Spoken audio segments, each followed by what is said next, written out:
आपको कैसे मालूम हुआ कि आपको दिल की तकलीफ है? हाँ, कमबख्त धड़कना बंद ही नहीं होता है। आज मेरे मेहमान एक गरीब इंसान है और परेशानी की बात यह है कि आप बीमार हैं। इस तारुफ को यूँ कर लीजिए कि मेरे यहाँ जो मेहमान हैं वो एक बीमार हैं और गरीब आदमी हैं। चलिए, मैं यूँ कह देता हूँ,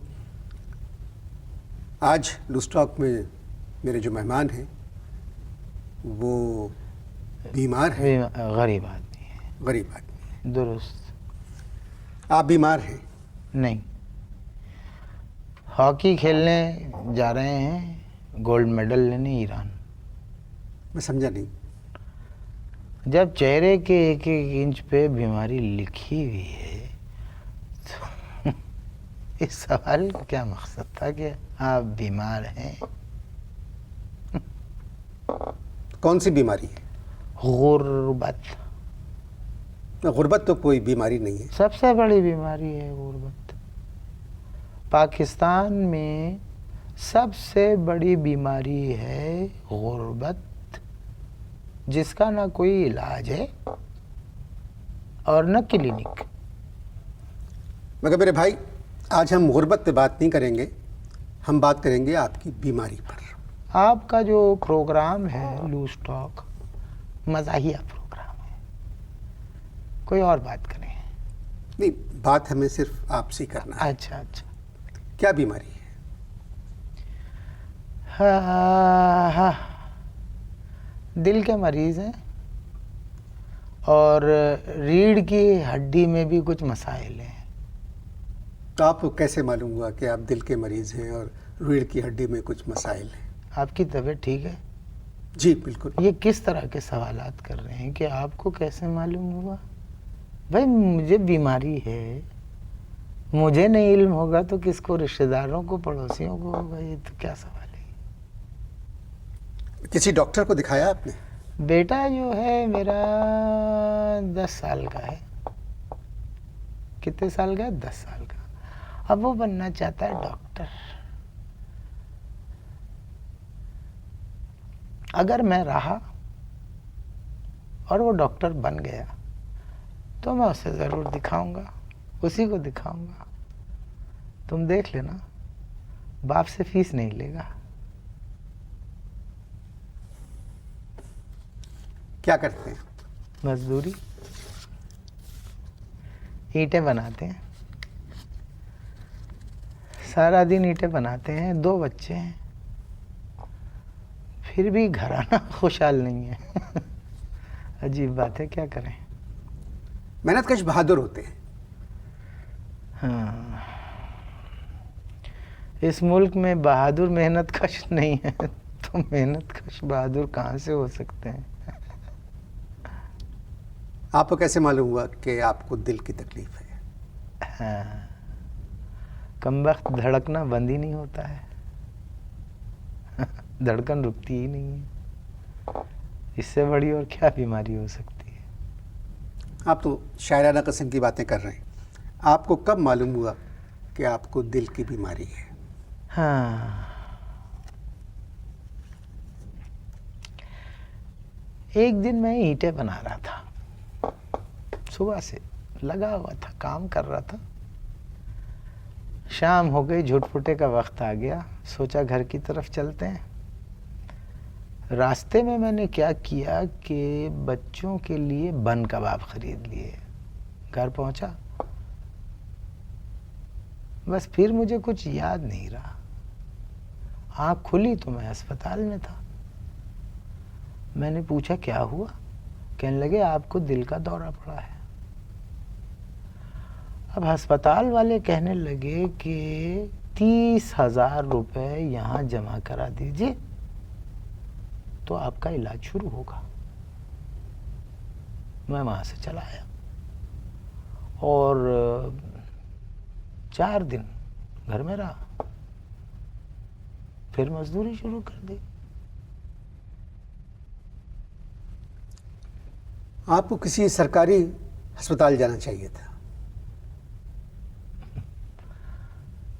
अच्छा खासा आपका प्रोग्राम है, इसमें इस तरह की बातें करके क्यों अपने प्रोग्राम का मूड खराब कर रहे हैं आप? कहाँ रहते? कराची में। नहीं, पता बताएं।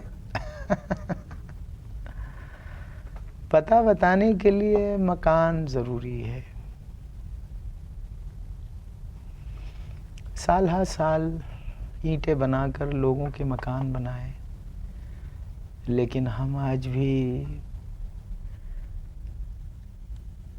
एक कच्चे मकान में, कच्चे क्वार्टर में रहते हैं,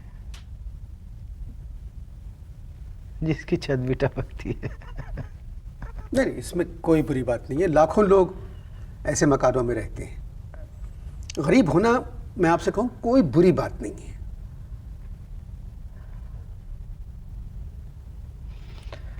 अक्सर टीवी पे मैंने देखा है इस तरह के बयानात लोग बगैर सोचे समझे क्यों दे देते हैं कि गरीब होना कोई बुरी बात नहीं है।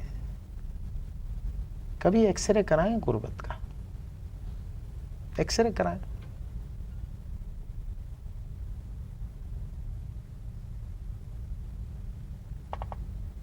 कुछ नहीं नजर आएगा आपको। चले, मेरे ख्याल में आपको सरकारी अस्पताल जाना चाहिए था। कभी आप गए हैं सरकारी अस्पताल किसी बस में बैठ के? नहीं। जाएं, एक दफा जरूर जाएं। मगर एम्बुलेंस तो घर आ जाती है। अमीरों के घर आती है। हमारी छोटी सी बस्ती है, वहां तक पहुंचती नहीं है, और अगर कभी आ जाती है तो इतनी देर में आती है कि फिर उसकी जरूरत बाकी नहीं रहती। बहुत दफा गया हूं सरकारी अस्पताल में, तो बड़ा बेटा तंज करने लगा है कि एक ही अस्पताल में बार बार जाके आपका दिल नहीं भरता। वहां के डॉक्टर ने क्या कहा? वैसे बुरा मत मानिएगा, आप मेरे मर्ज के पीछे पड़ गए हैं।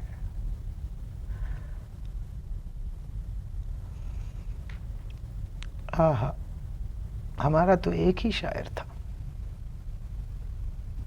हबीब जालिब।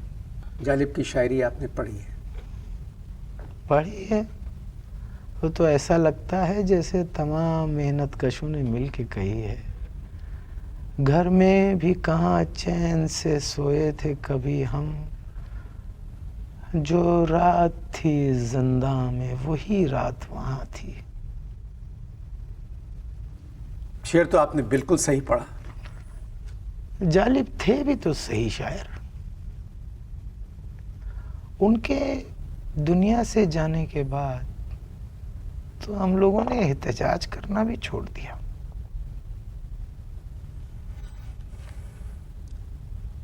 अगर कहीं जाना भी है आपको तो ठहर जाए, इश्तहार देखें।